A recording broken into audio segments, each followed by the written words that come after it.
ஒரு எப்படி வளர்த்த இப்படி அடுத்த காசுக்கு ஆசைப்பட்டு வந்து நிக்கிறேடா போய் பிச்சைடா இந்த பொழப்புக்கு லஞ்சம் வெக்கமால லஞ்சம் வாங்கிட்டு நடிக்கிறேன் நீ எனக்கு பிள்ளை இல்லடா.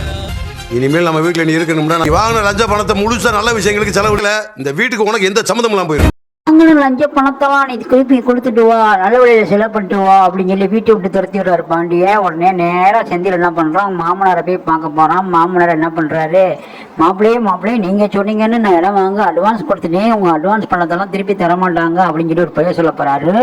அது மட்டும் இல்லாம இங்க வாங்க பழக்க தெரியாத ஆளா இருக்கீங்க, அப்பா சொல்றாரு அடிப்படி சொல்றாருன்னு சொல்லிட்டு நீ திருந்த போறேன்னு சொல்றீங்களே, இதெல்லாம் என்ன ஊர்வலத்தில் நடக்காததா? அவர் பாட்டு சொல்லிட்டு போறாருங்க, நீங்க பாட்டு வாங்குற வேலையை வாங்கிட்டு இருங்க, வாங்க நம்ம வீடு வாங்கிடுவோம், உங்கள் அப்பாட்ட நல்ல பணத்தையும் கொடுத்துட்டேன் செலவு பண்ணிட்டேன்னு சொல்லுங்கன்னு சொல்லி போய் சொல்லி தர போகிறாரு. அவனும் அதை செய்ய போகிறான்.